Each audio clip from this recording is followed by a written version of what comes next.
galera, beleza? Como é que vocês estão? Meus amigos, ontem tivemos o segundo dia do desgoverno, que, acredite se quiser, conseguiu ser ainda mais caótico do que o primeiro. A economia tá sentindo cada vez mais, só que as confusões não pararam por aí, e inclusive junta com algumas coisas que eu iria falar no vídeo ontem, mas não deu tempo, e a gente já começa a falar sobre isso no vídeo de hoje. Quero comentar sobre algumas novidades que podem vir por aí, no que diz respeito a coisas ligadas à comunicação, combate da desinformação, justiça, segurança pública, já no primeiro tema, e inclusive mostrar algumas coisas que estão acontecendo pelo mundo. Depois, quero falar sobre a direita, e algumas coisas que Bolsonaro pode estar aí sofrendo nos próximos dias, nos próximos meses. Inclusive já tem uma matéria falando qual seria a data que Bolsonaro pode esperar que os problemas comecem a chegar para ele. Eu vou falar sobre isso, também quero falar sobre o PL, falar sobre os planos que está na cabeça do Valdemar, do Rogério Marinho e também de alguns deputados que, graças a Deus, já estão trabalhando, olha só. Depois a gente começa a falar do caos. O Haddad não está tendo aí uma boa semana, né? O Haddad, eu não fico com pena não. Mas quero comentar com vocês algumas coisas, mostrar o que é que também pode vir para cima da sociedade e como a economia pode ser impactada por diversas razões. Então tem algumas coisas pra gente comentar e esse tema se conecta com os dois últimos. Vocês só vão entender quando a gente chega lá. Mas o quarto tema, eu tentei construir ele ao redor de uma análise que o Eduardo Cunha escreveu na segunda-feira, que no dia de ontem fez bastante sentido, principalmente quando você junta algumas movimentações políticas do PT, uma preocupação em conseguir apoio de determinados grupos, mostrando aí que a coisa não está tão boa como eles estão tentando pintar, e algumas coisas que eles deveriam já estar pensando para tentar não deixar a economia ir para o buraco, porque seria um grande problema para eles, mas eles estão deixando de lado. E a preocupação dessa turma inteira parece que está sendo, né, aquela velha e famosa agenda do Foro de São Paulo. Ontem, o Haddad se encontrou com o embaixador argentino. Depois, o embaixador argentino, para a Folha de São Paulo, disse que se tudo der certo, sai uma moeda comum aí, Brasil-Argentina. Eu quero comentar sobre isso e depois mais algumas medidas internacionais e outros encontros que aconteceram nas últimas horas. Mas enfim, muita coisa pra gente comentar. Espero que dê tempo de falar sobre tudo. Não sei se vai dar tempo de falar desse último tema, senão a gente comenta amanhã. Mas vamos começar com isso daqui. A CNN noticiou de uma forma assim, bem de boa. Eu acho isso sensacional. Algo que não ocorria durante os 4 anos de governo Bolsonaro. Apenas relatar um fato sem omitir opinião, principalmente quando é um fato bastante controverso, o que por si só chama ainda mais atenção. Mas a AGU, como vocês podem ver aqui, cria uma procuradoria para enfrentar desinformação sobre políticas públicas. Rapaz, como é que é isso? Aí você vê a matéria, fala, de acordo com o novo AGU, o Jorge Messias, a Procuradoria vai adotar medidas de resposta contra a desinformação em prol da eficácia das políticas públicas. O órgão também atuará na retomada da harmonia entre os poderes. E aí, quando você olha o artigo 47 do decreto, caberá à Procuradoria, esse decreto é maior, eu só peguei aqui o inciso 1 e 2, acho que vai ser o parágrafo em 2 ou inciso, porque o segundo é o que diz respeito à desinformação, que eu quero me debruçar nesse primeiro momento. Fala o seguinte, ó: representar a União judicial e extrajudicialmente em demandas e procedimentos para resposta e enfrentamento à desinformação sobre políticas públicas. Eu acho que isso daqui já é o suficiente para a CNN, no mínimo, questionar o que é desinformação sobre política pública. O que é? Ainda mais quando tá com a esquerda por aí. Você dá uma olhada aqui. Bruno Souza, ele é deputado estadual, não sei se é de Santa Catarina. O Fernando Urich é um cara mais à direita, né? Mais liberal. O Bruno fala o seguinte, palavras do Bruno, deputado estadual, não minhas. Decreto acaba de criar a Procuradoria Especial para processar quem criticar políticas públicas. Essas são as funções da nova Procuradoria Nacional da União da Defesa da Democracia. Ninguém poderá dizer que foi pego de surpresa. Prometeram isto e estão entregando isto. O Fernando Urich complementa falando: querem intimidar qualquer um que criticar as desastrosas políticas públicas, algumas já implementadas, que virão deste novo governo. E a tal liberdade de expressão? Existe algo mais antidemocrático que intimidar e processar a crítica? Esse grande ponto, inclusive, foi levantado por outras pessoas. A Janaina Pascoal foi uma, perguntando o seguinte: quem é que vai definir o que é uma crítica a uma política pública e o que seria desinformação perante uma política pública? Olha a quantidade de assuntos, sei lá, a gente pega aí no âmbito da própria saúde, coisas que relacionam meu corpo, minhas regras. Se a direita, os conservadores vão e falam: meu corpo, minhas regras é complicado, nós somos contra porque, cara, é uma vida. E aí a turma fala: não, isso é desinformação, porque como se sabe, a vida só começa no terceiro mês. E aí quem que tá falando a verdade, quem que tá mentindo? É só um exemplo, isso vai ser desinformação, a pessoa vai ser processada porque ela acha que a vida começa na concepção, enquanto outros acham que começa no terceiro mês, no sexto mês, ou às vezes, sei lá, só quando nasce mesmo, sai da barriga, porque não sei. Não sei o que essa galera pensa. E aí, o que é desinformação, o que não é? Isso daqui não era nenhuma novidade. Todo mundo esperava isso. Mas eu realmente esperava um pouquinho mais de senso crítico da imprensa. Só um tiquinho a mais. Mas tudo bem, é do jogo. Quando eu vejo isso daqui, e eu gosto de olhar também em determinados pontos o que está acontecendo ao redor do mundo, porque muita coisa não é exclusivo do Brasil. A gente tem que olhar de forma um pouco mais ampla, até para tentar entender e falei, cara, o que é que está sendo aplicado em outros locais que levou a dar errado e como algumas pessoas conseguiram combater determinadas coisas. Você vê, ó, Jordan Peterson, vocês devem conhecer, cara bem famoso, psicólogo. O Colégio de Psicólogos de Ontário exigiu que eu me submetesse a um retreinamento obrigatório de comunicação em mídia social com seus especialistas, por, entre outros crimes, retweetar. Ele coloca lá o nome do perfil e também criticar o Trudeau, né, que é o presidente, e seus aliados políticos. E aí, o que é que pode acontecer? Algo assim similar no Brasil? Uma punição mais ou menos nessa linha? Aqui é só um exemplo, que eu acho que é bacana. A Dependente traz essa thread amanhã, não vai dar tempo no vídeo de hoje, mas saiu mais uma informação que envolve o Twitter Files. O Elon Musk responde, na verdade ele tenta resumir um pedaço da thread em um dos tweets.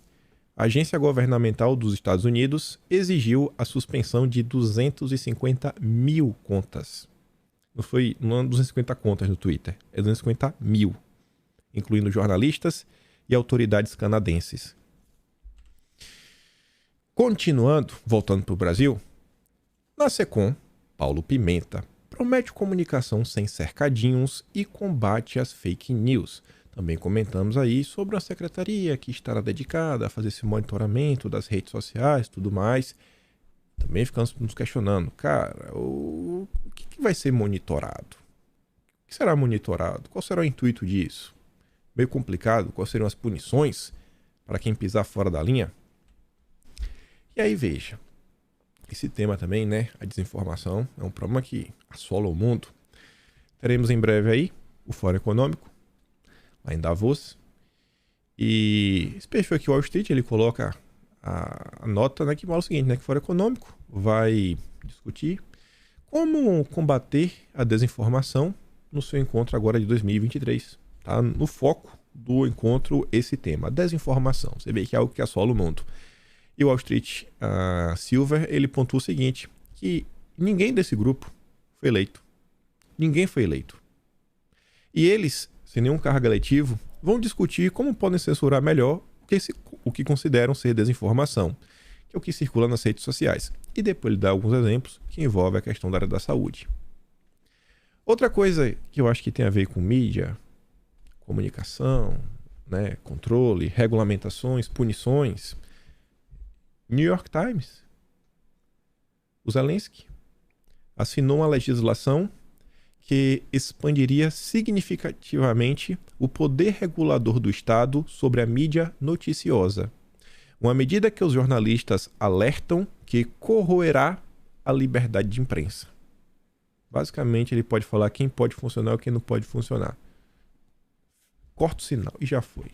Tudo pelo bem da democracia, o Estado democrático de direito. E voltando para o Brasil, lembra um pouquinho, né, os poderes... Quer dizer, lembra não, já imaginou se o Estadão tivesse os poderes do Zelensky? Editorial. O país tem um novo governo.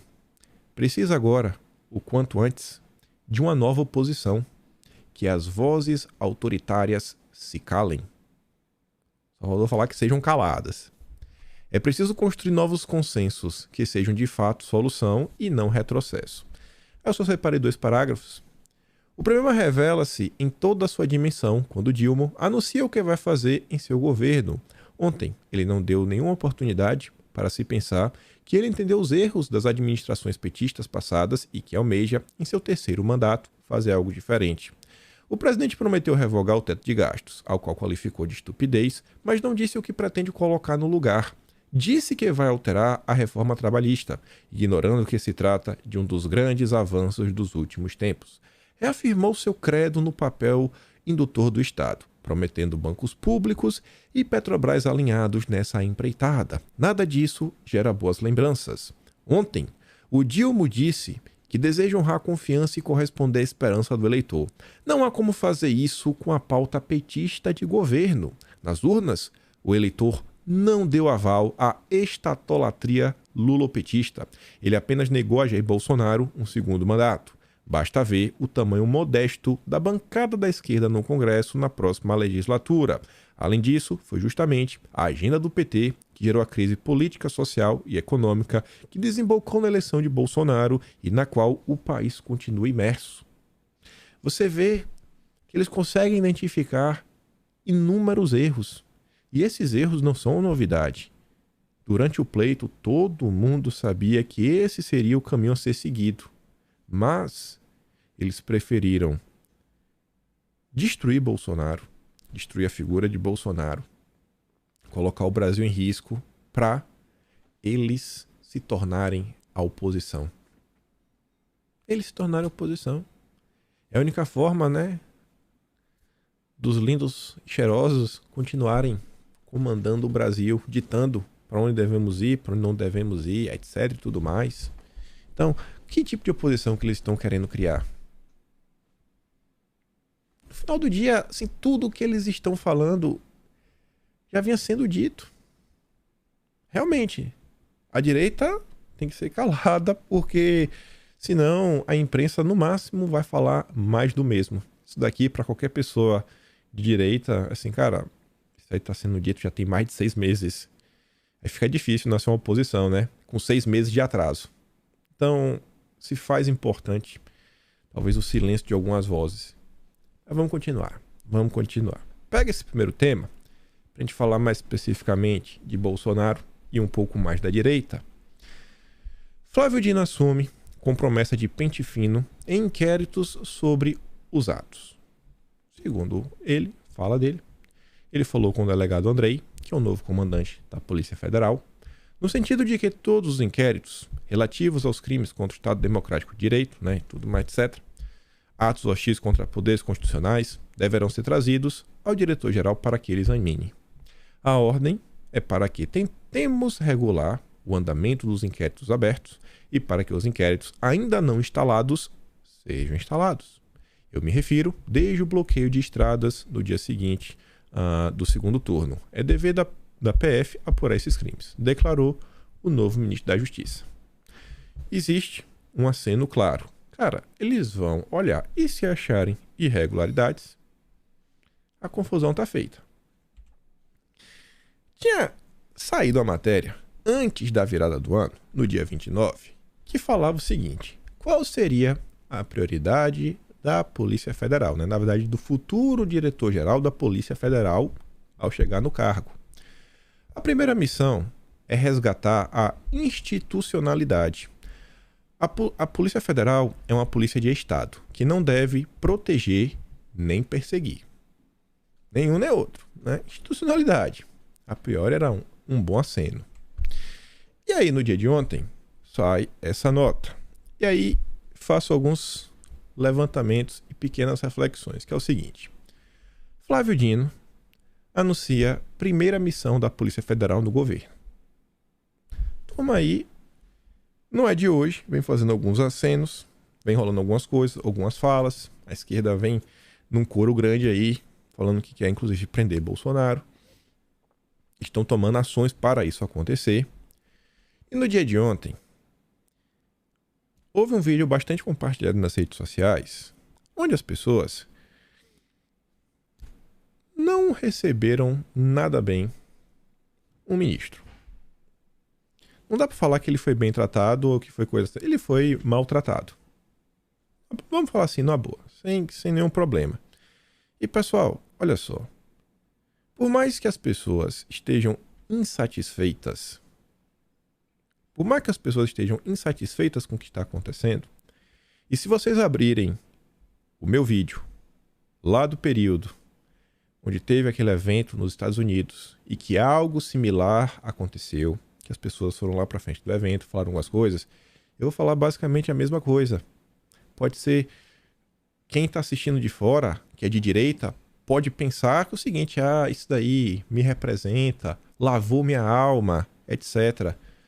Mas esse tipo de ação, gente, no final do dia, ela é inócua, ela não vai gerar um resultado que eu acho que o que é que eu passo na minha cabeça? O que é que a direita espera? Na minha cabeça, querem um Estado onde as liberdades sejam respeitadas, onde a economia continue funcionando, onde o emprego continue crescendo, né? Cada dia tenhamos uma taxa menor de desemprego, onde a família tenha o direito, né, e a possibilidade de tomar decisões na vida de seus filhos.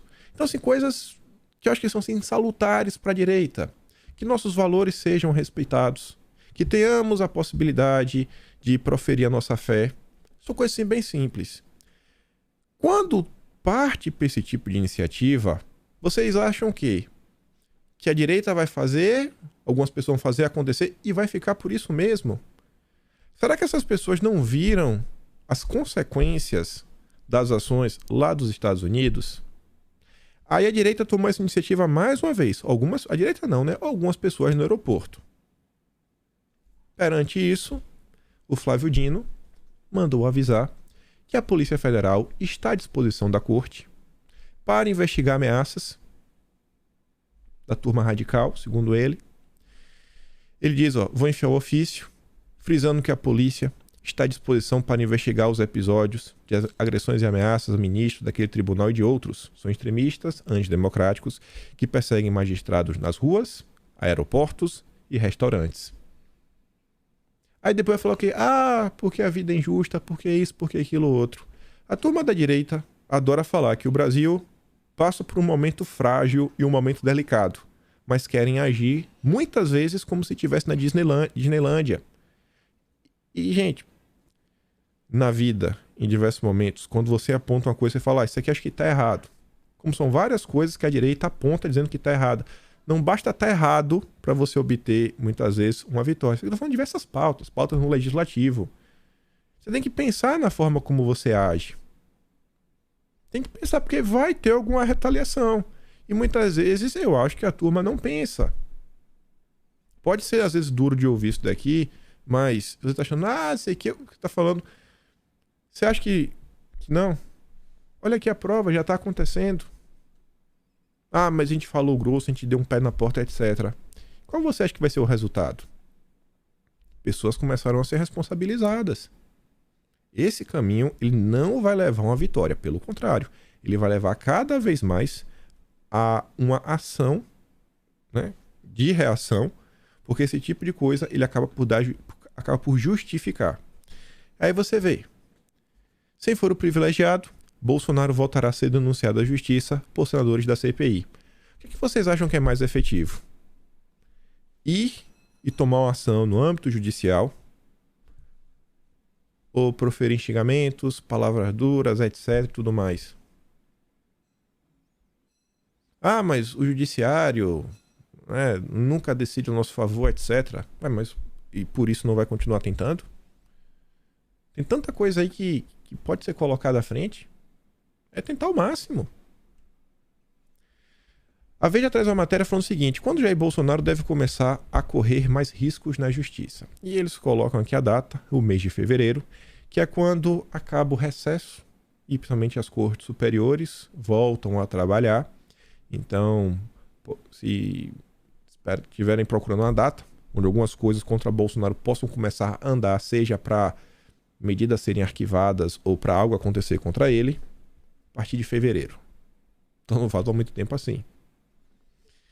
A Glaze, saiu aqui no dia 2, anteontem, ela aprova o coro de sem anistia para punir Bolsonaro. E aí precisou diversas coisas acontecerem, e não foram poucas coisas, né? Se você olha para o Brasil aí nos últimos anos, muita coisa já aconteceu, mas ontem saiu essa notícia aqui. O Mourão concedeu uma entrevista por e-mail para a Folha de São Paulo, e ele agora acha que o Lula chegou com espírito de revanche. Quanta coisa precisou acontecer, né? Quanta coisa precisou acontecer, meu Deus do céu. Nossa, Mourão. Quem poderia imaginar? Mourão que no domingo aí fez questão de tirar proveito da situação para fazer um comunicado pro Brasil, assim. Domingo foi sábado, foi dia 31, acho que foi sábado. Assim, totalmente desnecessário, uma coisa assim que você fala, o que passa na cabeça do Mourão? Mas tudo bem.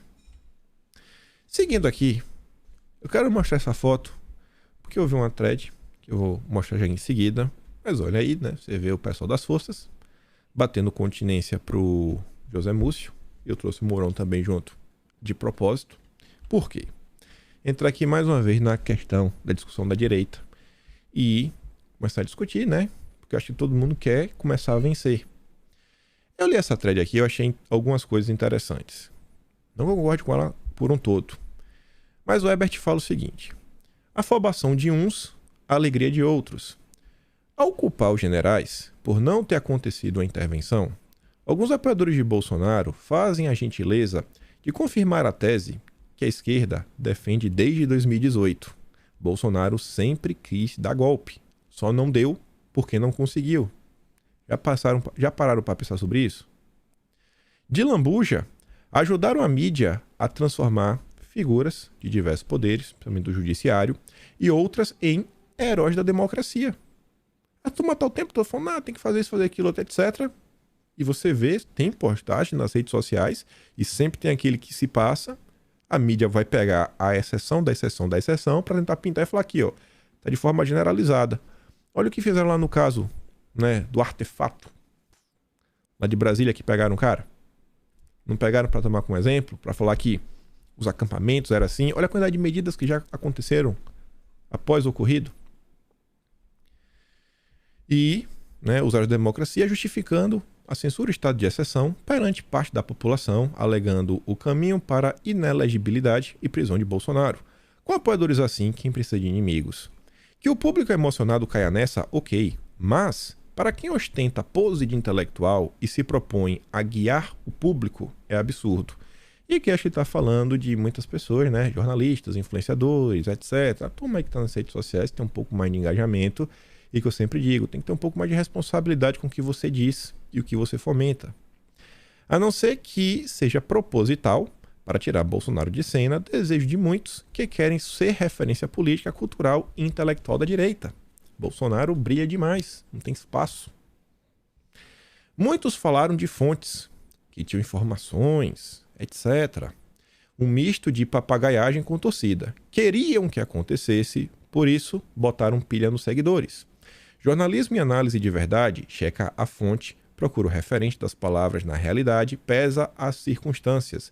Foi o que fiz desde 2018 por insistir que a chance de acontecer algo maior era praticamente nula, porque seria mais caro ao Brasil do que combater por meios políticos. Generais não embarcariam, não recriariam 64, o mito fundador que pavimentou a hegemonia cultural da esquerda.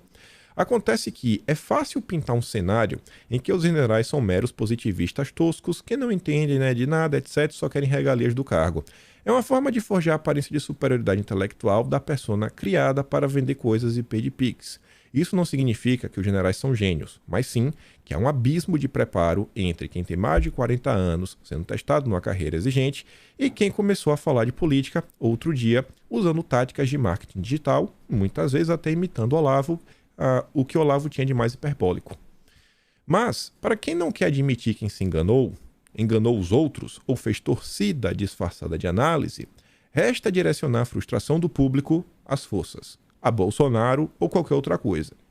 Vale tudo para manter o engajamento do público que busca novas ilusões e fórmulas mágicas. Vale até mudar o discurso, falar em longo prazo, base intelectual. Essa é uma vantagem de ser papagaio do Olavo. Você pode dizer que dá para resolver em meses com desobediência civil e fechando partidos, ou que a solução é a cultura e demora 30 anos conforme a conivência. Não era óbvio que pedir ação, uma ação, geraria uma reação? Você está avisando publicamente, faz isso, faz isso, faz isso. Ninguém achou que ia ter uma reação? Ninguém achou que ia ter uma reação que os que pediram não tinham condição de sustentar? Ou alguém achou que os alvos da ação ficariam sentados olhando? A conta da afobação será cara. Chegou a hora de quem estimulou isso mostrar tal coragem. Aí pega isso tudo e olha isso daqui.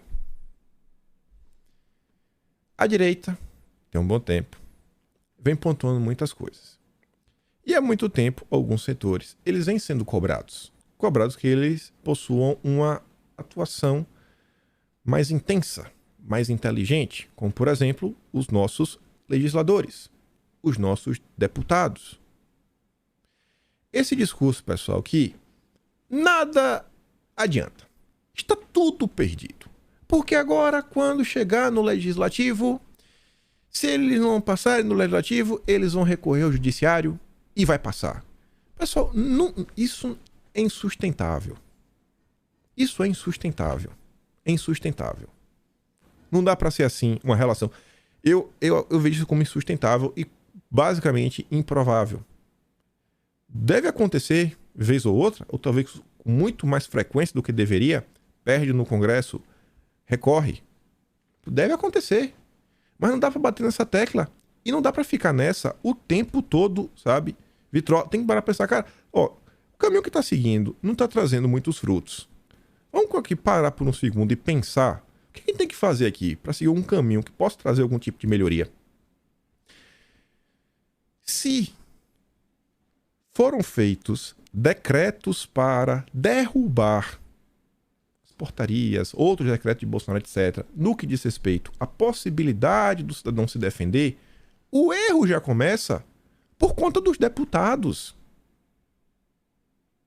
Porque se os deputados, lá atrás, tivessem feito uma lei, se os nossos deputados tentassem usar todo o seu tempo útil para tentar formar consensos, conversar com outras pessoas e tentar fazer com que essa lei fosse aprovada, aí não tinha decreto que derrubasse. Por quê? Porque virou lei. Virou lei. As grandes vitórias que a direita teve, e as pessoas não conseguem entender, basicamente saíram todas, eu não tenho nenhuma caneta aqui, da caneta de Bolsonaro. Todas. E toda vez que tinha alguma confusão, quem que tinha que salvar o dia? Bolsonaro. E quando alguém fazia, uma atrapalhada, quem que pagava a conta? Bolsonaro. Então, no final do dia, tudo ficava na mão de uma pessoa só. Agora tem a questão dos decretos. Graças a Deus, aqui é uma das coisas que estão pensando em fazer. O Sanderson está fazendo aqui um PDL que susta os efeitos da canetada do Dilma. Não, vamos voltar para o que estava. Isso aqui é uma ação. Não é só fazer, agora tem que ir atrás, formar a maioria e conseguir pautar isso daqui. Isso é iniciativa. Até Kim Kataguiri do MBL também está preparando, acho que o Kataguiri está preparando um projeto de lei para garantir que vai ter acesso a comprar munição, etc e tudo mais. Pega isso daqui também. Olha isso daqui, do mesmo tema. Marcos Pelon, eleito. Não tomou posse, é eleito. O Marcos Pelon, que ele é do ProArmas, minimizou a iniciativa, mas afirmou que estuda medidas jurídicas para frear as mudanças, como ações coletivas na Justiça ou no Congresso. Foi bem menos da paulada que eu imaginava que viria. No dia 2 de fevereiro, tem algumas medidas a serem tomadas via legislativo para tentar conter a destruição total. Pega essas duas, Soma com essa daqui também. O Rogério Marinho, ele tá apenas eleito, não tomou posse, não tá empossado. PL prepara plano B, caso Marinho não decole para a presidência do Senado. O PL vai dar até dia 15 de janeiro para o Rogério Marinho trabalhar em torno de sua candidatura, ver se realmente tem força para bater de frente.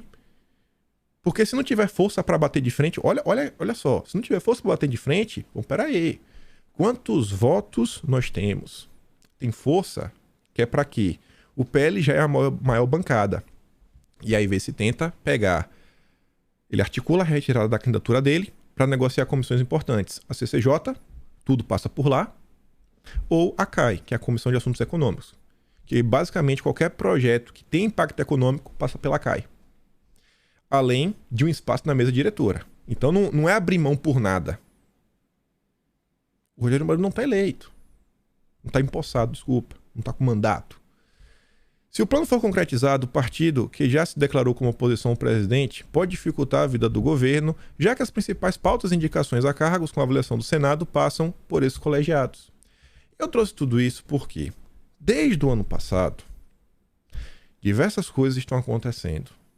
Diversas coisas. Diversos políticos foram cobrados. E diversos deles já vieram com discursinho mole. Ai, mas eu ainda não tomei posse. É um canalha. Quem tá falando isso é canalha, vagabundo. Ele não precisa estar com papel para estar fazendo diversas coisas. Sem o mandato, sem a caneta, óbvio. Ele não pode estar escrevendo um PDL, uma coisa ou outra. Ele não pode. Mas, por exemplo, veja o Rogério Marinho. Está trabalhando em torno da candidatura dele. Os deputados que ainda não foram empossados, nada, eles podem utilizar o tempo deles para estudar o regimento interno da Câmara, para chegar lá e saber o que está fazendo. Não ficar com cara de tacho, olhando para um lado e para o outro, né, com os bracinhos assim, sem saber o que vai fazer. Se o cara tá com tempo de gravar vídeo na internet, tem algo errado. Tem algo errado, irmão. Tem algo errado. Tem algo errado. Você tem que estar estudando, perder a sua vida. Sem brincadeira. No máximo, no final de semana, tem direito a comer uma pizza com a família. Se tiver família, porque se for solteiro, nem isso. Tem que estar trabalhando. Se resolveu se candidatar para um cargo e foi eleito, no momento que o Brasil vive, acabou a brincadeira. Não é brincadeira. Não, acabou. Eu não quero fazer comparação que, mas o do pessoal é pior que eu. Não. Acabou. Gente, enquanto a direita continuar batendo palma pra galera que tá aí, de algazarra, fazendo festa, lacradinha de rede social, lavando a alma, a gente vai perder todas. Vocês falam que a direita precisa muitas vezes de um Randolph. Ou a direita começa a repreender os representantes que têm esse tipo de comportamento que não leva a lugar nenhum, ou não vai sair do lugar. É simples assim, tá muito simples. No Senado, Rogério Marinho já está trabalhando por sua candidatura. Se não, já vamos negociar na comissão. O que é que os deputados estão fazendo na Câmara? Uma candidatura própria. Por que não vamos nos misturar? Enquanto uma parte do PL tá falando que, cara, olha só, vamos cumprir os acordos. Tem alguns acordos prévios, né? Meio ruim quebrar coisa. Aí tentar formar um bloco, negociar a comissão. Não. A galera já tá rachando o próprio partido. Mas não sei quem é fisiológico, pensa diferente. Cara, tu tá no mesmo partido. Se tu não tá conseguindo conversar com o mesmo cara do partido, tem algo muito errado. Tem que ter um mínimo. Eu tenho certeza que tem diversas pautas que dá pra manter o mínimo de diálogo. O mínimo do mínimo do mínimo. Que falta faz Bolsonaro, viu? Mas que falta faz Bolsonaro? É desesperador ver. Quando eu fico olhando assim, e aí às vezes fica sabendo de uma história ou outra dos nossos representantes, o que eles estão fazendo, e você olha, fala, bicho, meu Deus do céu.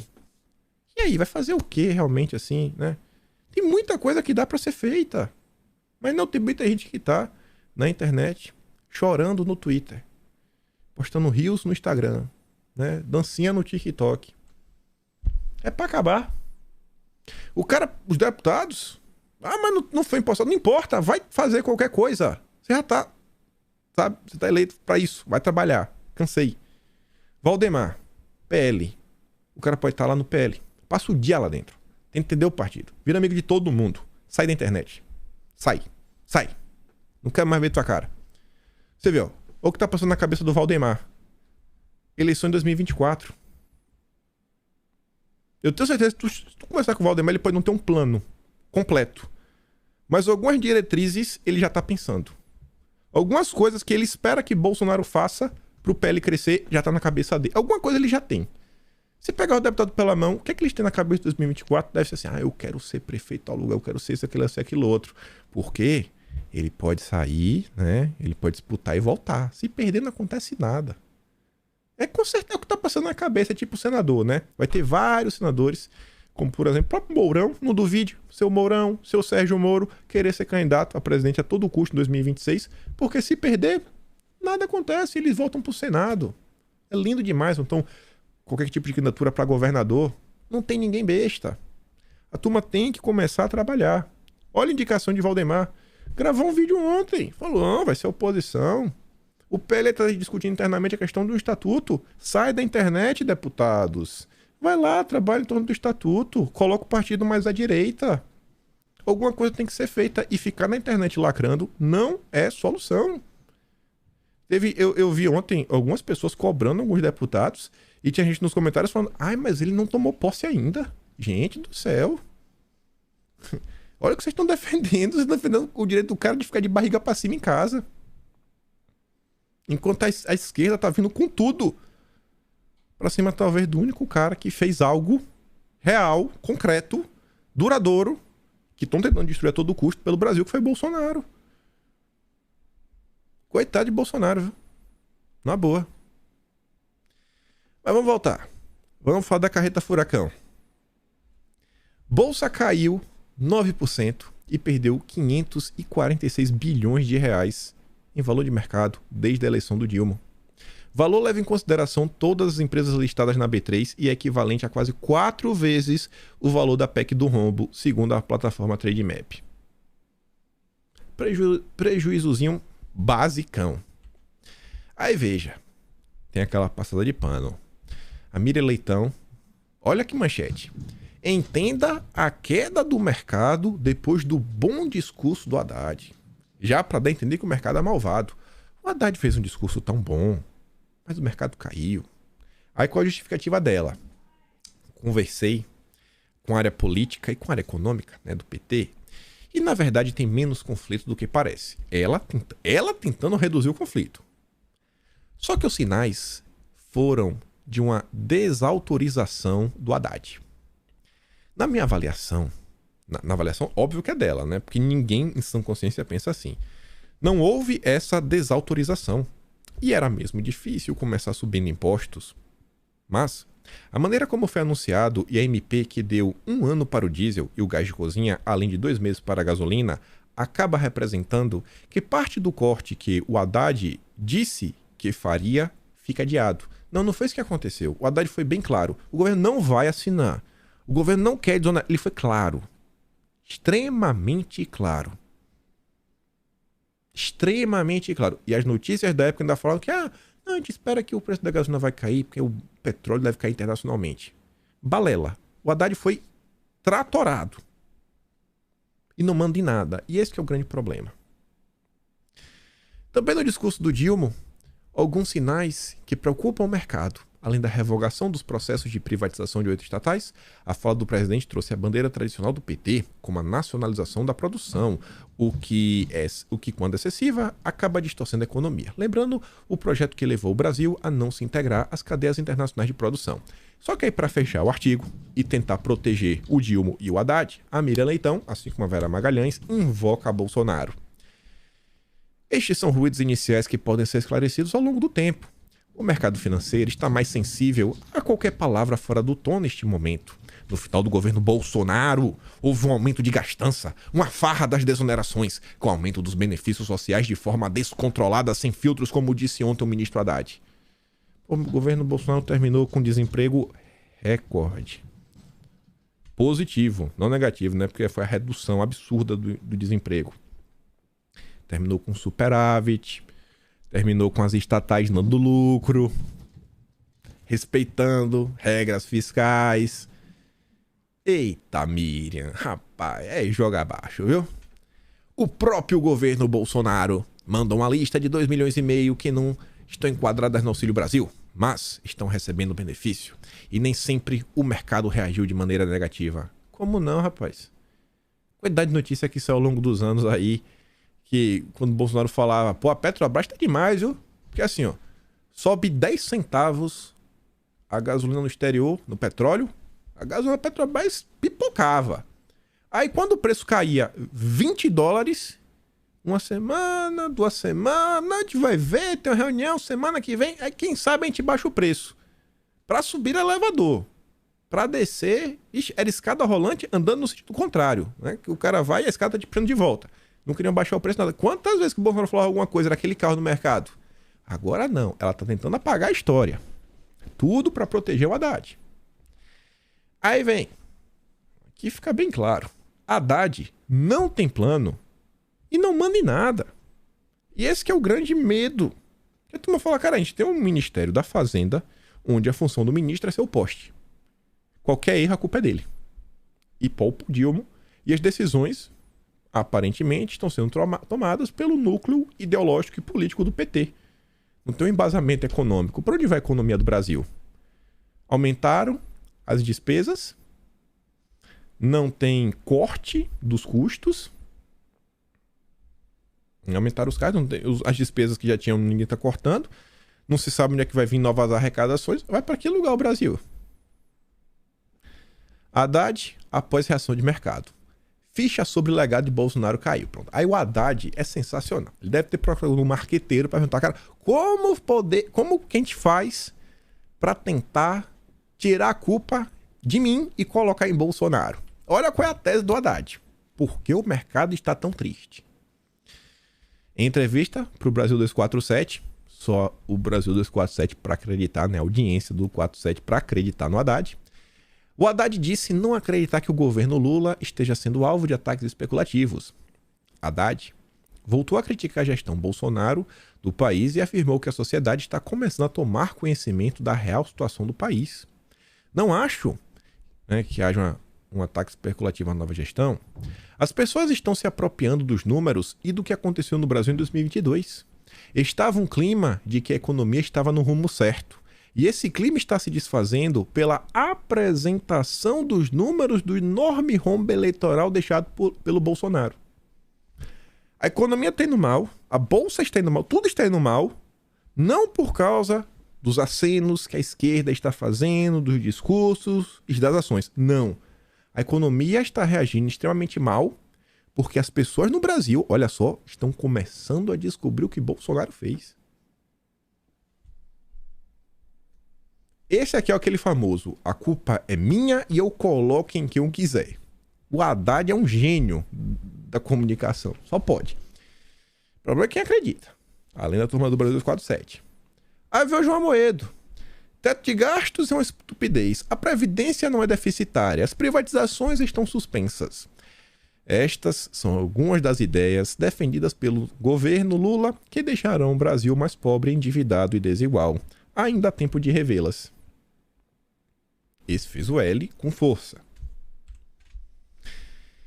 Ministro do Trabalho promete rever legislação trabalhista de forma fatiada e descarta a CLT para aplicativos. Aí no subtítulo, olha o que o Globo diz. Ao tomar posse, Luiz Marinho descarta volta do imposto sindical. Tá, aí você vai para a matéria. Imposto sindical e carteira verde e amarela. Ele defendeu o fortalecimento da negociação coletiva entre as categorias de trabalhadores. O que está sendo dito sobre a volta do imposto sindical? É que não seria o imposto sindical, mas sim que as assembleias poderão discutir sobre uma contribuição totalmente democrática. Normalmente só votam nessas assembleias os sindicalistas. E aí as assembleias que terão esse poder, né, fortalecimento, negociação coletiva, para dizer quanto que será, né, a contribuição. É o imposto sindical de mentirinha, né, com um nome diferente, de uma forma diferente. E o Globo passando pano. Será que isso daqui impacta o mercado? As pessoas ficam com medo? O Luiz CM de Barros já foi diretor do Banco Central, presidente do BNDES e ministro das Comunicações. Ministro, eu lembro que foi na era do FHC. Bolsa Real fecham em queda após Lupe falar em rever reforma da Previdência. Juros disparam. Segundo dia. O dólar já está quase 5,50 ontem. Nesse ritmo, é capaz de fechar a semana a R$6. Infelizmente. De verdade. Aí vem o Gabriel Galípolo. É preciso olhar para arrecadação e gasto. O Brasil arrecada mal. Pronto, tá, beleza. Olha só. O Brasil arrecada mal. Ao longo da matéria, eu vou começar por esse pedaço. Não, vou começar por início, né? Ele defendeu que é preciso apresentar um novo arcabouço fiscal que olhe tanto para a arrecadação quanto para o gasto. Né? O que é arrecadação? Imposto, que você paga. Né? Aumentar a gastança, então alguém vai ter que bancar isso daí. Segundo Galípolo, a discussão sobre o tamanho do Estado é interminável, mas no Brasil, a estrutura de arrecadação tende a tributar de maneira igual os desiguais.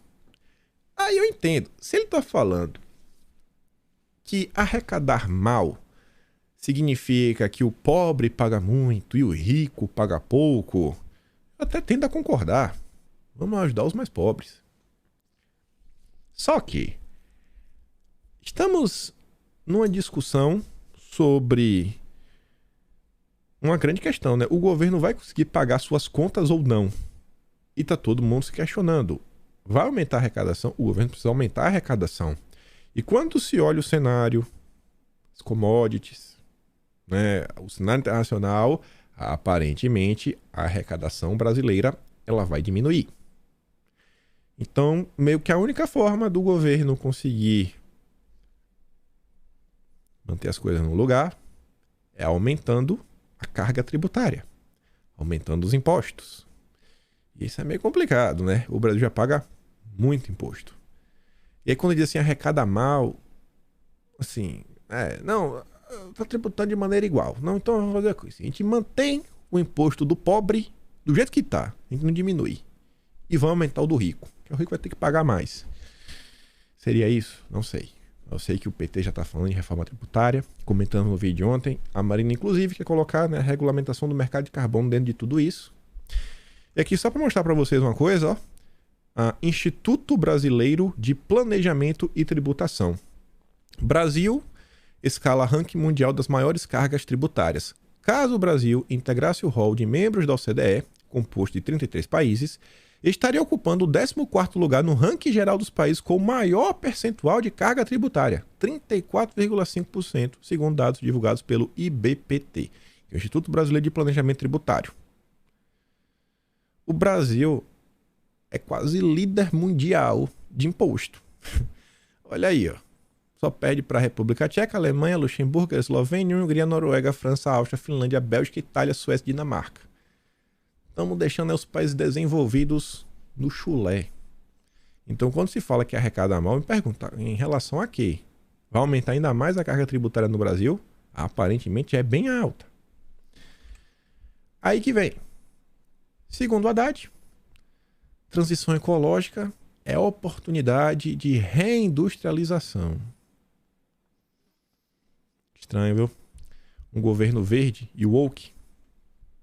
Aí pega tudo isso e olha como se complementa numa análise aí que o Eduardo Cunha traz e mais alguns movimentos, que inclusive o Haddad já está fazendo, e como tem tudo para dar errado. Lula 3 ameaça repetir a Dilma 2. Lula 3, um pouco semelhante a Lula 1, começa inchando a máquina pública e aumentando o número de ministérios, de 23 para 37.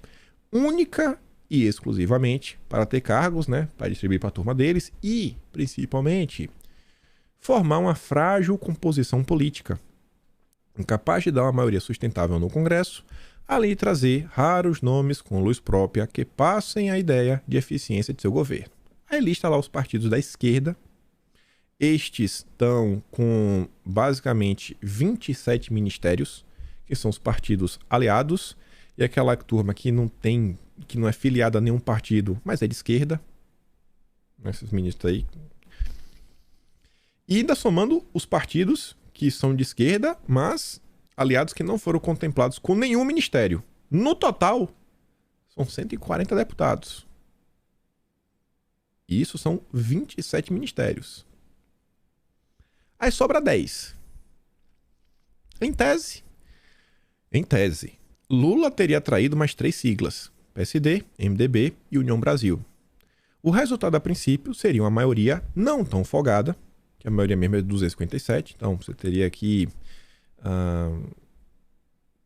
23 a mais. Você teria um pouco mais de 280 deputados. Ocorre que, dos 143 deputados desses 3 partidos, ao menos 30 não acompanharão esse apoio ao governo do Dilma. Isso coloca o presidente em real minoria. Então já cai aí para 250. Óbvio, tem outros partidos que ele pode buscar votos. União pro Brasil, por exemplo, já se declarou independente. Nesse caso específico, Dilma preferiu fazer um acordo individual com Davi Alcolumbre, que chegou a indicar um integrante do PDT para ocupar a vaga mais importante cedida, o Ministério do Desenvolvimento e Integração Regional, em nome do partido. O cara vai migrar partido, o cara nem do União Brasil era. Olha o desprestígio. Quem vai mandar o principal ministério que foi cedido é um cara que nem do União Brasil é o cara do Alcolumbre. Ele chegou agora e já vai sentar na janela. Eu acho que a turma pode se sentir desprestigiada. Será que esse senador sozinho vai votar pelos deputados desse partido na Câmara? Santa ingenuidade. Já falando aqui do Alcolumbre, e a gente volta pro texto, Alcolumbre pede a ministros da União que contemplem parlamentares do partido nas pastas. Então assim, ó, para tentar sanar esse problema, o Alcolumbre aí agora vai ter que entregar, né? Fez um pedido grande. Aí ele vai pedir, tanto pro Juscelino, que é da comunicação, quanto pro Davi Alcolumbre, quanto pro Góes, que tá na integração, falar, ó, vamos lotear, vamos pegar aqui o segundo escalão, loteado no partido, para todo mundo ficar feliz. E ver se com isso faz com que a União Brasil faça aí na aderência à base. E notícias que saíram ontem e também as duas foram de ontem. Líder do governo na Câmara, né, José Guimarães, ele critica o Randolfo Rodrigues por cobrar a União Brasil. Precisamos articular muito e falar menos. O senador da Rede havia dito que partido aliado deveria entregar no mínimo 60% dos votos da legenda no Congresso em troca de ministérios. Já começou a briga. Já começou a cobrança. Lembra do vídeo de ontem da Gleisi Hoffmann falando que se não tiver, será revisto e quem sabe aí, né, em menos de 6 meses já podemos ter uma dança das cadeiras dos ministérios? A ameaça já foi feita. Líder do governo defende diálogo com Arthur Lira. Lula não é ditador. Jacques Wagner, líder do governo do Senado, minimizou o desgaste com a União Brasil. Então você vê que já virou um problema. Já virou um problema. Porque o partido não recebeu nada na Câmara. Foi o cara do Bivar e Alcolumbre. E a turma mesmo do União Brasil? Os 59 lá. Ninguém foi contemplado com nada. Aí voltando. Lula também errou muito ao permitir vetos a nomes, assim como não atendeu a contento os partidos na Câmara, priorizando o Senado. E isso não é aleatório. Inúmeras coisas, principalmente nomeações para cargos-chave, passam por sabatinas. Você precisa ter uma maioria no Senado para você conseguir passar nomes nas sabatinas. O Dilma não é besta. E estamos, querendo ou não, em um cenário diferente. E nessas horas, por mais que a turminha toda seja de esquerda, oposição, fora Bolsonaro, farinha pouca, meu pirão primeiro. A quantidade de notícia que já está saindo de fulano, cicrano, beltrano, pedindo bênção para cargo X, Y, Z, principalmente aqueles cargos mais cobiçados, não está no gibi. Saíram vários últimos dias. Pode colocar o que você acha. Alguém acha que o Ministério da Pesca vai segurar uma bancada de 42 deputados do PSD? Um ministério que não entrega nada? Esse ministério, exemplo do que se viu no segundo mandato da Dilma II, será refeito mais rápido do que se imagina. Não vai durar 6 meses nessa composição pelas derrotas que vai obter no Congresso. Todos se lembram da reforma ministerial no período Dilma, ao fim de 9 meses de governo. Não se conseguiu a maioria no Congresso e o impeachment foi aprovado pouco depois. Sobre o PSD. Lula está nos subestimando, diz deputado do PSD sobre pasta da pesca. Quem diz isso? Cezinha Madureira. Segundo o parlamentar, a bancada queria um ministério com maior capilaridade e influência política, como o turismo ou das comunicações. Lula pode buscar apoios individuais de congressistas de outros partidos, usando cargos do segundo escalão. Ele vai querer fazer isso. A gente sabe também que uma maioria tem de ter folga, sempre é uma dificuldade, manter todo mundo junto no plenário, etc., para votação. E como acabou, né, esse período de pandemia, as votações remotas também tendem a acabar. E aí você lembra da entrevista da Gleisi, que ela falou que não tem porteira fechada? Não tem porque ele já quer negociar. Tudo negociar. Você vê, ó, MDB da Câmara quer ocupar principais cargos do Ministério das Cidades, que tem a oposição do PT e PSOL. Aí que lá, quer colocar a turma que não foi eleita, né, resgatar e começa a lotear. Todas as matérias saíram depois da análise do Cunha, com exceção do PSD da pesca. Essa já tinha saído. Todas são depois, viu? O Cunha acho que sabe do que está falando, tem um pouco de experiência. E ele disse que no final do dia, a diferença do Dilma, para saber se ele vai ou não seguir realmente a linha da Dilma e se vai ter algum tipo de sucesso, depende da condução da economia. E aí ele faz um apontamento, fala da questão de desoneração, algumas decisões do governo Bolsonaro, que o Guedes fez, etc, tudo mais, para lá na frente falar, né, que diante desse quadro, que tinha aí a questão de desoneração, etc, tudo mais, para você manter diversas coisas, se você realmente quer continuar crescendo o Estado, ainda tem a PEC do rombo, você vai ter que aumentar a arrecadação, né, aumentar o imposto. Ele diz, ó, aliás, o aumento da carga tributária parece certo de qualquer jeito. Ele escreveu isso daqui antes da entrevista do Galípolo também. Não seria viável propor uma nova âncora fiscal mantendo o mesmo déficit em 2023. Aí vamos nos deparar com o seguinte problema. Para aumentar a carga tributária, o governo precisa de uma maioria sólida. E é um tema polêmico. Aumentar imposto. Quem quer pagar mais?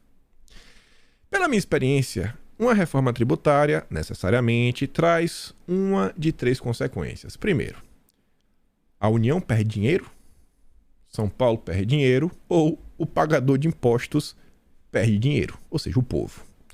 Parece que o governo precisa dessa última para pagar a sua gastança.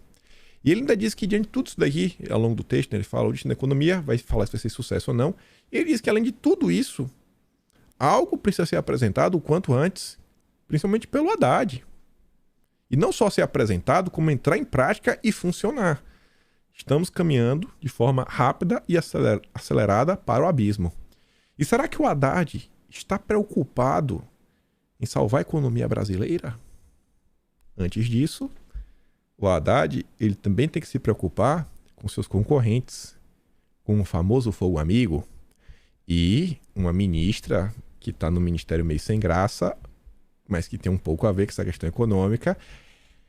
Não é indemissível, mas que pode causar, né, uma certa friturinha, caso ela saia do governo, né, que é a Simone Tebet. Aí tá lá, ó, Tebet diz que falará com Haddad sobre regra fiscal e rejeita termo âncora. Já pensou se a Simone Tebet já começa a bater o pé contrariamente? Não, isso aqui eu não sou a favor não, não sou a favor não, não sou a favor não. E tem tudo para ela fazer isso, né? Tem que observar também. Por quê? Porque ela quer ser candidata. Nada. Vai tentar uma prefeiturazinha agora em 2024, só para garantir alguma coisa. Nada. Prefeita lá da região dela. Quer brilhar para 2026, quem sabe também governadora. E você naufragar junto com o PT, não acho que é o melhor dos caminhos. Aí tá, mas vamos voltar para Haddad. O Haddad deve estar muito preocupado, véio. Muito preocupado com um monte de coisa. Né? Entregar resultados econômicos. Será? Não. O Haddad ontem recebeu o embaixador da Argentina, antes da viagem do Dilma. Teve aí com o Daniel Scioli, meio-dia. Também acertou aí pro Dilma visitar o Alberto Fernandes. E no dia de ontem também, o Haddad, após receber o Scioli, ele iria se encontrar com um renomado economista. Quando a imprensa brasileira elogia alguém, eu não gosto. Jeffrey Sachs, presidente da Rede de Soluções para o Desenvolvimento Sustentável da ONU e professor da Universidade de Colômbia. Grava esse nome. Mas antes, após a reunião do Haddad com o embaixador argentino. Temos aqui essa nota da Folha de São Paulo. Brasil e Argentina vão trabalhar por moeda comum para o Mercosul, diz embaixador após encontro com Haddad. De acordo com Daniel Scioli, o objetivo é aumentar a integração entre os países e fortalecer o bloco comercial. Olhando todo esse cenário, segundo dia de governo, algumas movimentações, algumas preocupações, a necessidade dos líderes do PT, da Câmara e Senado, José Guimarães e Jacques Wagner, já vindo para a imprensa tentar minimizar problemas. Randolph, que é o líder no Congresso, cobrando 60% dos votos da bancada pelos ministérios. Entrevista da Grace falando, não tem porteira fechada, brigas já ocorrendo. Gente, tem muita pauta que se os deputados da direita começarem a trabalhar em torno de um consenso, com respeito, né, se dando também um respeito nas redes sociais, não ficar de algazarra, de brincadeira, de lacração. Eu acho que muita coisa dá para ser colocada, dá para avançar de certa forma. Dá para ter algum tipo de vitória ao longo de 4 anos, não é possível, né? Quem sabe uma vitória máxima aí que realmente é a queda desse governo maluco. Estão caminhando pro abismo. Basta que a direita, né, comece a pensar, bicho, que assim, o que é que tem que fazer para realmente começar a dar certo as coisas? Esse discurso, a gente volta a falar, ele pode ser lindo, bonito, algumas pessoas podem achar lindo, bonito, etc. E lavou minha alma. Esse discurso que lava a alma, ele não traz vitórias políticas. Parem e pensem, olha o cenário que está acontecendo e vem se desenhando. O vídeo já está aqui com 1h01, mas só vou mostrar uma foto. Duas fotos. Primeiro essa. Esse é o Jeffrey Sachs. Esse daqui também, na verdade foram 3 fotos. Jeffrey Sachs, estava com Camilo Santana. Amanhã a gente volta nisso. E esse rapaz aqui também de cabelo preto é o Jeffrey Sachs. Quem tiver com tempo e paciência hoje, dá uma pesquisada aí. Sachs e Soros. Veja a mágica acontecer. Quiser até vai lá no Twitter, escreva Sínodo da Amazônia, coloca Sínodo da Amazônia em inglês e pesquisa por outras pautas em torno do nome desse cara. Meu Corpo, Minhas Regras, por exemplo. E aí a gente comenta algumas coisas amanhã. Mas por hoje eu fico por aqui. Se gosta do meu conteúdo, passa no meu do canal, tem um botão de valeu, tem um Patreon aqui na descrição. Acima de tudo, lembra de compartilhar esse vídeo e voltar amanhã, né? Fé em Deus. Eu também espero, fé em Deus, poder estar aqui amanhã. E é isso.